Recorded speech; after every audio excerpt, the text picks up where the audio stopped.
नमस्कार दोस्तों, स्वागत है आपका हमारे चैनल में। हमारी आज की कहानी है बदतमीज बहू। आज आनंद अपने बाबूजी के जन्मदिन पर 3 महीने बाद घर वापस आ रहा था। इसलिए बाबूजी को देखने के लिए 3 महीने से आंखें तरस गई थीं। तभी उसके फ़ोन पर घंटी बजी। हाँ बेटा बोलो। पापा, दादाजी। हाँ बेटा, मैं जानता हूँ आज दादाजी का जन्मदिन है। उनके लिए आज बहुत बड़ा सरप्राइज है। पर तुम अपनी माँ को मत बोलना और ना ही दादाजी को बताना। आनंद ने अपने 5 साल के बेटे से कहा। पर दादाजी तो उस बच्चे की बात तो भी पूरी भी नहीं हो पाई थी और आनंद फोन काट दिया। आनंद अपने पिता के लिए कश्मीरी शॉल, जूते, जलेबी, जो भी कुछ उनको पसंद था, सब पैक करवा रहा था और बाबूजी के रूम के लिए एक बड़ा सा टीवी भी खरीदा था। बाबूजी को टीवी देखने का बहुत शौक था, लेकिन गरीबी और मेरी ख्वाहिशों को पूरा करने के चक्कर में बाबूजी ने अपनी इच्छाओं को मन के किसी एक कोने में दफन कर दिए थे। वह आज अपने पिता की हर ख्वाहिश को पूरा करना चाहता था। उन्हें वह हर खुशियाँ देना चाहता था, जिसे उन्होंने अपने बेटे के उज्जवल भविष्य के लिए त्याग दिया था। कितना खुश होंगे आज बाबूजी। आज 3 साल बाद आनंद को सरप्राइज के साथ देखकर यह सोचकर ही आनंद की आंखें गीली हो गईं। आनंद ने बस से सामान उतारकर एक रिक्शा पे रख दिया। रिक्शे वाले ने पूछा, कहाँ जाना है बाबूजी आपको? पहले ही बता दीजिए, अब इस बुढ़े से ज्यादा दूर रिक्शा नहीं चलाई जाती। आनंद के कान में जैसे ही यह आवाज पड़ी, उसके पैरों तले से जमीन सरक गई और अनायास ही मुंह से निकल पड़ा, यह आवाज यह आवाज तो बाबूजी की लग रही है। उसने पलटकर देखा तो अपने पिता को इस हालत में देखकर उसके आंखों में आंसू आ गए। बाबूजी आप? यहाँ बेटे को सामने देखकर पिता भी फूट फूट कर रोने लगे। तो आनंद ने छोटे बच्चों की तरह अपने पिता को गले से लगा लिया। उसने एक बार भी बाबूजी के उनकी हालत का कारण नहीं पूछा। जानता हूँ उमा बाबूजी को ज्यादा पसंद नहीं करती, लेकिन वह इतना गिर जाएगी, उसने सपने में भी नहीं सोचा था। आनंद अपने पिता को घर लेकर पहुंचा तो देखा उमा अपनी सहेलियों के साथ कैरम खेल रही थी और बोल रही थी, अच्छा किया ना मैंने तुम सबके कहने पर उस बुढ़े को घर से निकाल दिया। अरे बेटा आएगा तो कह दूंगी तीर्थ यात्रा पर गया है बुढ़ा। इतना कहकर खिलखिलाकर हंस रही थी। तभी आनंद की आहट सुनकर उमा हकलाते हुए बोली, अरे आप कब आए? बाबूजी कहाँ हैं? आनंद ने पूछा। उमा सक पकाते हुए बोली, बाबूजी वो तो दीनू काका के साथ वृंदावन गए हैं, कह रहे थे 2-4 दिन में लौट आऊंगा। और उमा को झूठ बोलते देख आनंद खींचकर 2 तमाचे उसके गाल पर जड़ दिया। तो उमा की सहेलियां भी, जो अब तक ठहाका लगाकर उसके साथ बाबूजी का अपमान कर रही थीं, वह भी एक एक एक करके चुपचाप वहां से 9-2-11 हो गईं। शर्म नहीं आती तुम्हें, झूठ बोलते हुए? राजवीर जी को घर में देखकर दोनों बच्चे दौड़ते हुए जाकर दादाजी के गले से लिपट कर रोने लगे। आनंद गुस्से में उमा के बाल पकड़कर दांत पीसते हुए बोला, तुम्हारी हिम्मत कैसे हुई मेरे बाबूजी को घर से निकालने की? बेटा, बहू को कुछ मत बोलो। यह तो हमारे कर्मों का ही लेखा जोखा है, जो मुझे यह दिन देखना पड़ रहा है। तुम मेरी वजह से अपनी गृहस्थी खराब मत करो। मैं जैसा भी हूँ वहीं ठीक हूँ। कम से कम मुझे अपने जैसे लोग तो वहाँ मिल जाते हैं, जो अपना एक दूसरे के साथ दुख सुख बांट लेते हैं। इतना कहकर राजवीर जी वहां से जाने लगे तो आनंद ने बाबूजी का रास्ता रोक लिया और उनके कदमों में गिरकर फूट फूट कर रोने लगा। बाबूजी, मत जाइए मुझे छोड़कर। माँ के बाद अब आप भी मुझे अनाथ करना चाहते हैं? आनंद ने गुस्से में उमा का हाथ पकड़ा और उसे दरवाजे से बाहर निकाल कर बोला, जो औरत मेरे बाबूजी की इज्जत नहीं कर सकती, उसका ध्यान नहीं रख सकती, उसके लिए घर में कोई जगह नहीं है, समझी तुम? इतना कहकर आनंद ने दरवाजा मुंह पर ही बंद कर दिया। बच्चे दादाजी के को फिर से अपने कमरे में ले गए और उनके साथ खेलने लगे। आनंद हॉल में सोफे पर धम से बैठ गया और अपनी माँ की तस्वीर पर्स से निकाल कर देखते हुए रोने लगा। माँ, मुझे माफ कर दो।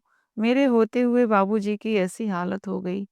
आनंद को उसके पिता ने ही पास बोलकर बड़ा किया था।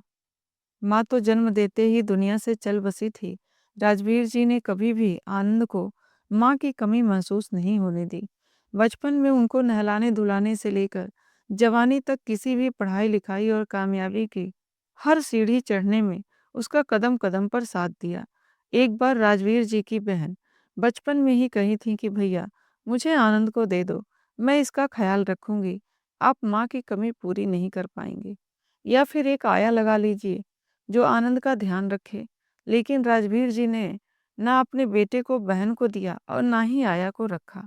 आनंद पढ़ लिख कर कामयाब तो हो गया, तो राजवीर जी ने बेटे के लिए एक अच्छी सी लड़की देखकर उसकी शादी कर दी। लड़की देखने में तो अच्छी थी, लेकिन उन्हें क्या पता था कि कुछ सालों बाद ही वह अपने रंग दिखाने शुरू कर देगी। आनंद की शादी को 7 साल हो गए थे और उसकी गोद में 2 बच्चे भी आ गए थे। दोनों बच्चे दिन रात दादा दादा करके राजवीर जी से लिपटे रहते थे। लेकिन उमा को यह बिल्कुल पसंद नहीं था। उसने बच्चों को पता नहीं क्या पट्टी पढ़ाई कि वह दोनों बच्चे भी दादाजी से नफरत करने लगे थे।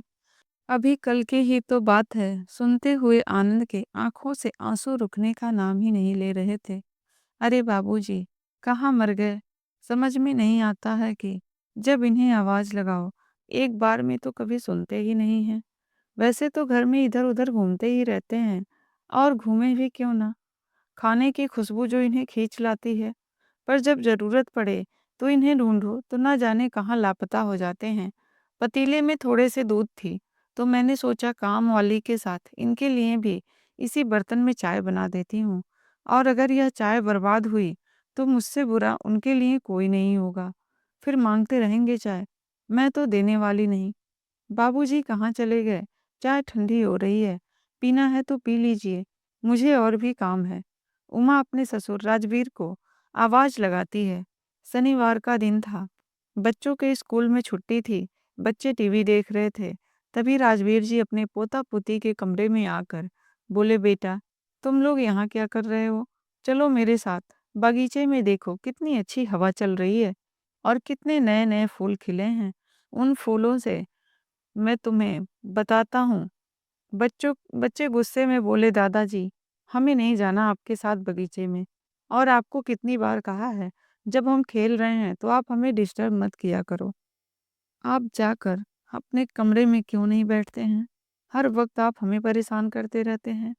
मम्मी, ओ मम्मी, देखो ना दादाजी को हमें परेशान कर रहे हैं। आस्था और आदित्य अपनी माँ उमा से अपने दादाजी की शिकायत करते हैं, और उसने हाथ में मोबाइल लेते हुए आई और बोली, क्या बात है बाबूजी, आपसे एक जगह बैठा नहीं जाता? कितनी देर से चाय के लिए आवाज लगा रही हूँ और आप यहाँ बच्चे के कमरे में हैं। जब देख रहे हैं कि बच्चे यहाँ खेल रहे हैं तो क्यों परेशान कर रहे हैं? वह आपके साथ गुल्ली डंडा खेलेंगे क्या, या बूढ़ों की कहानी सुनेंगे? मन नहीं लगता है तो घर के बाहर क्यों नहीं चले जाते? एक तो घर के काम काज नहीं होते और शाम होते ही आप परेशान करने लगते हैं। आप देख रहे हैं कि मैं अपनी माँ से बात कर रही हूँ, तो आप जानबूझकर बच्चों को परेशान करते हैं ताकि वह मुझे अपनी माँ से बात ही न करने दें। आखिर आप चाहते क्या हैं? राजवीर जी बोले, बहू मैं पूरे दिन अपने कमरे में ही बैठा रहता हूँ। अन्य दिनों तो मैं बच्चों को इसलिए नहीं कुछ कहता कि स्कूल के होमवर्क से उन्हें फुर्सत नहीं मिलती है। बेचारे बच्चे परेशान रहते हैं। आज शनिवार था तो बच्चों की छुट्टी थी। मैंने सोचा थोड़ी देर बच्चों के साथ बातें कर लेता हूँ। उमा बोली, जब बच्चे आपसे बात ही नहीं करना चाहते तो क्यों जबरदस्ती कर रहे हैं? राजवीर जी बोले, जब तुम्हारी सास जिंदा थी तो कहती थी कि मेरे पास उनके लिए वक्त नहीं होता। आज समय का पहिया कैसे घूम गया। आज मेरे लिए किसी के पास वक्त नहीं है। पूरा जीवन उसके लिए कमाने और खुश रखने में, समय जुटाने में बिता दिया, यह सोचकर कि उनके बच्चों के साथ अपना बचपन बिताऊंगा। पर देखो, मेरे घर में ही मेरा अस्तित्व बिखर गया है। उमा बोली, मन नहीं लगता है तो घर के काम काज क्यों नहीं कर लेते हैं? बस सब्जी और दूध लाकर रख देते हैं, उसके बाद हाथ समेट कर आप बैठ जाते हैं। अरे कम से कम जाले वाले साफ कर लिया करिए, और कुछ नहीं तो बगीचे में झाड़ू ही लगा दिया करिए। पर नहीं, आपके हाथों में तो दर्द होने लगेगा, तो जो करना है कीजिए। इतना कहकर वह बच्चों के लिए मैगी वैगी बनाने चली गई। राजवीर जी बोले, अब रसोई में जा ही रही हो तो मेरे लिए एक कप चाय भी बना दो। उमा रसोई से बोली, वहाँ टेबल पर 5 का सिक्का रखा है, वह ले लीजिए और जाकर नुक्कड़ पर या स्टेशन पर कहीं चाय पी लीजिए, दूध खत्म हो गया है। राजवीर जी ने अपनी टूटी हुई छतरी बगल में दबाई और निकलने लगे। तभी उनका बेटा आनंद शनिवार की ड्यूटी खत्म करके घर जल्दी लौटा था। अरे बाबूजी, आप इस वक्त कहाँ जा रहे हैं? राजवीर बोले, बेटा तुम जाओ। राजवीर जी की आंखें भर आईं और उन्हें लगा जो उन्होंने अपने बेटे को संस्कार दिया था अब वह वापस उन्हें दे रहा है। इससे ज्यादा एक बेटा अपने पिता के लिए कर ही क्या सकता है, और पिता को इससे ज्यादा कुछ करना भी नहीं चाहिए। राजवीर जी मुस्कुराते हुए घर से बाहर निकले और सोचने लगे, जब आनंद को ले जाता था अपनी जेब खर्च के लिए हमसे पैसे मांगता। समय बहुत ही खराब था क्योंकि घर की स्थिति अच्छी नहीं थी। राजवीर जी एक दुकान पर काम करते थे और किसी तरह घर का खर्चा चलाते थे। वह समय याद कर रहे थे। उमा और उसके स्वभाव को तो सबको पता ही था। वह हर वक्त ससुर जी के खिलाफ आनंद के कान भरती रहती थी। उससे और उसके बच्चों को बड़े बुजुर्गों का टोकना और गलत लगता था, और सही गलत का भेदभाव समझाना बिल्कुल भी पसंद नहीं था। आस्था और आदित्य भी कभी राजवीर जी के कमरे में नहीं जाते थे, ना ही उनके साथ कभी बातें करते थे। और आनंद तो दफ्तर से लौटते लौटते इतनी रात हो जाती थी कि वह इतना थक जाता था कि खाना खाकर सो जाता था। कभी कभी पिता से तो हालचाल भी नहीं ले पाता था। आनंद को लगने लगा था कि बाबूजी को अकेलापन परेशान करता है, तभी तो हर रोज काका से मिलने चले जाते हैं। आनंद ऑफिस से घर आकर अकेला बैठा था, तभी राजवीर जी घर में प्रवेश करते हैं और बेटे को देखकर मुस्कुराते हैं। बच्चों और बहू की तरफ एक उम्मीद भरी नजरों से देखते हैं, तो घर में किसी भी सदस्य को कोई फर्क ही नहीं पड़ा। बच्चे आपस में खेल रहे थे, टीवी देख रहे थे। वहीं उमा फोन पर अपनी माँ से इधर उधर की बातें कर रही थी। राजवीर जी को किसी की और कोई चिंता ही नहीं थी, मानो उस घर में कोई उनका अब अस्तित्व ही नहीं रहा था। घर में बहू पोता पोती सब हैं, पर यह देखकर उन्हें अनदेखा कर रहे थे। आनंद को यह देखकर बहुत दुख हुआ। उसने मन में कुछ सोचा और उसने निश्चय किया कि अब वह भी किसी से बात नहीं करेगा। फिर क्या, उस दिन से उसने अपने बच्चों और पत्नी से बात करना छोड़ दिया और एक दूरी बनाकर रहने लगा। काम पर जाता और लौट आता और चुपचाप अपने कमरे में काम करने बैठ जाता। बच्चे और पत्नी बात करने की कोशिश भी करते तो वह इशारे से कुछ बहाना बना देता। जवाब नहीं देता था। 3-4 दिन तक ऐसे ही चला। फिर बच्चे और उसकी पत्नी सामने आकर खड़े हो गए और उसके व्यवहार का कारण पूछने लगे। तब आनंद ने बड़े प्रेम से अपने बच्चों को अपने पास बुलाया और बोला, आस्था और आदित्य, मैंने 3-4 दिनों से तुम लोगों से बात नहीं की तो तुम्हें कितना बुरा लगा और तुम लोग परेशान हो गए। यह सोचो, दादाजी तुम लोगों के साथ ही रहते हैं, पर तुम लोग उनसे बात ही नहीं करते हो, उन्हें कैसा लगता होगा। बच्चे अपनी माँ की तरफ देखने लगे और बोले, अरे पापा, हम दादा से क्या बात करें, उन्हें घर में अकेले बैठे मन नहीं लगता, इसलिए तो मम्मी उन्हें कुछ न कुछ काम ही देती रहती है, और वह कहते हैं कि उनसे कोई काम ही नहीं हो पाता। आप दादाजी को वापस गांव क्यों नहीं भेज देते? आनंद बोला, ठीक है बेटा, मैं तुम्हारे दादाजी के साथ अब गांव में ही जाकर रहूंगा। वह मेरे पापा हैं तो मुझे तो उनका ख्याल रखना ही होगा। बच्चे बोले, नहीं नहीं, अब तो दादाजी को आप यहीं रख लो। मम्मी आप ही दादाजी का ख्याल रखो, वरना जब आप लोग बूढ़े हो जाएंगे तो मैं आपके साथ ऐसा ही करूंगा, तो आपको कैसा लगेगा? लेकिन उमा को कोई फर्क ही नहीं पड़ा। आनंद को कंपनी की तरफ से 3 साल के लिए विदेश भेज दिया जा रहा था और जाना बहुत जरूरी था, वरना वह कभी नहीं जा पाता। आनंद के जाते ही 10 दिनों बाद एक छोटी सी गलती के कारण उमा ने राजवीर जी को घर से धक्के मारकर बाहर निकाल दिया। यह कहा कि जब बेटा वापस आ जाए तब यह अपनी मनहूस शकल लेकर आना, तब तक मैं तुम्हारा बोझ नहीं उठा सकती। बहू की बातों से राजवीर जी की आंखों में आंसू आ गए और वह नम आंखों से वहां से चले गए। किसी को उन पर तरस भी नहीं आया और उन्होंने रिक्शे का काम पकड़ लिया, जो रोज सुबह से शाम तक रिक्शे के बोझ ढोते और शाम को थक कर इस रिक्शे में ही सो जाते। लेकिन उधर आनंद को क्या पता था कि उसके जन्मदाता ऐसे सड़कों पर उसे रिक्शा चलाते हुए दिखेंगे। जिस उम्र में बच्चों को अपने माँ बाप का साथ होना चाहिए, वही आज मेरे बाबूजी के इस उम्र में दूसरों का बोझ खींच रहे थे, वह भी उमा के कारण। सोचते सोचते उसकी आंखें भर आईं और वह न जाने कब नींद में आ गया। उसे पता ही नहीं चला कि वह पूरी रात हॉल में सोफे पर सोता रहा। राजवीर जी जब सुबह अपने कमरे से निकले तो बेटे को हॉल में सोता देखकर उसके सिर पर आशीर्वाद भरे हाथ रखा और दरवाजा खोलकर शहर के लिए जाने लगे। तभी उन्होंने देखा कि उनकी बहू उमा दरवाजे पर ही बैठी रो रही है।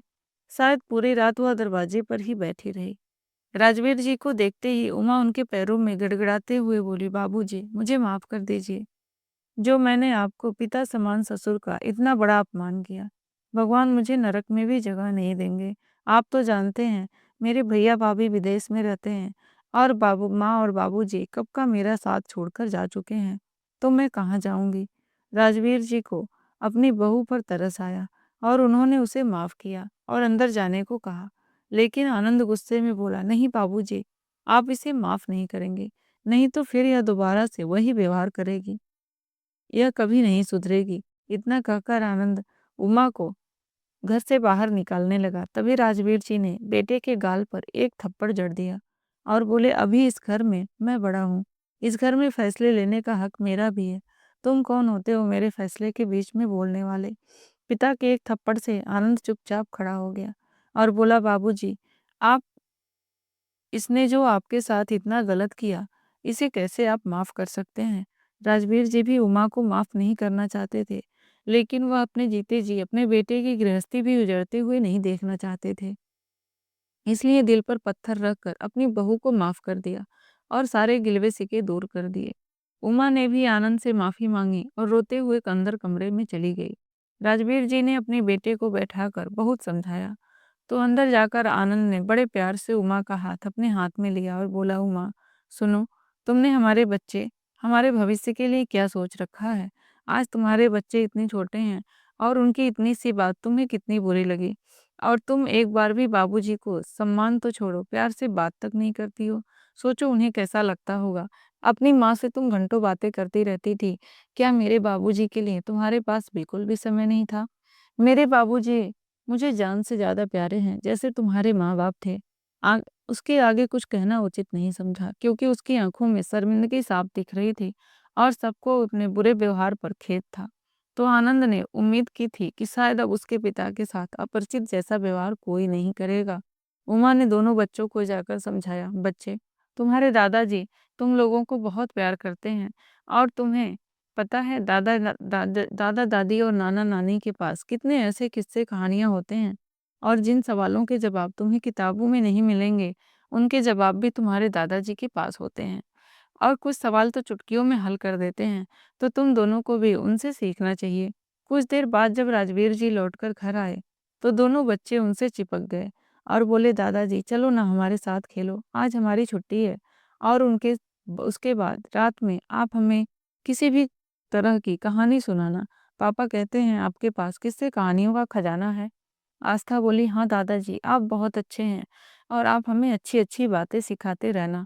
चलो ना हमारे साथ। बच्चों की बात सुनकर राजवीर जी की आंखें भर आईं और वह बच्चों को प्यार करने लगे। फिर क्या था, अब तो हर रोज किस्से कहानियों का दौर चलता था और बच्चों के गृह कार्य में भी पूरा करने में राजवीर जी मदद करते थे। उमा शाम होते ही कुछ न कुछ बनाकर चाय के साथ राजवीर जी को दे जाती थी, तो वह कहते थे, बहू थोड़ा रुक जाओ, आनंद आता ही होगा, सब मिलकर एक साथ चाय पियेंगे। वह दिन और आज का दिन, घर का पूरा माहौल बदल गया। अब घर में कोई अकेलापन महसूस नहीं करता था, सब हंसते खिलखिलाते थे। एक रोज आनंद हंसते हुए राजवीर जी से बोला, बाबूजी, आप कुछ भूल रहे हैं। राजवीर ने कहा, क्या क्या भूल रहा हूँ बेटा। आनंद बोला, बाबूजी, कितने दिन हो गए आप काका के घर नहीं जाते, वह आपका इंतजार करते होंगे। राजवीर जी एक पल को रुके, फिर बोले, नहीं बेटा, काका को अपने घर में रहने दो, मेरे घर में मेरे लिए स्वर्ग है, अब मुझे कहीं नहीं जाना। आनंद मुस्कुराकर चुप हो गया।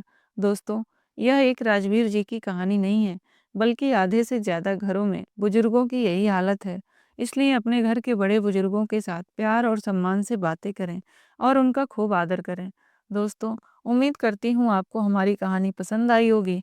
कहानी पसंद आई हो तो वीडियो को लाइक करें और हमारे चैनल पर नए हैं तो चैनल को ज़रूर सब्सक्राइब करें। कहानी को अंत तक सुनने के लिए बहुत बहुत धन्यवाद।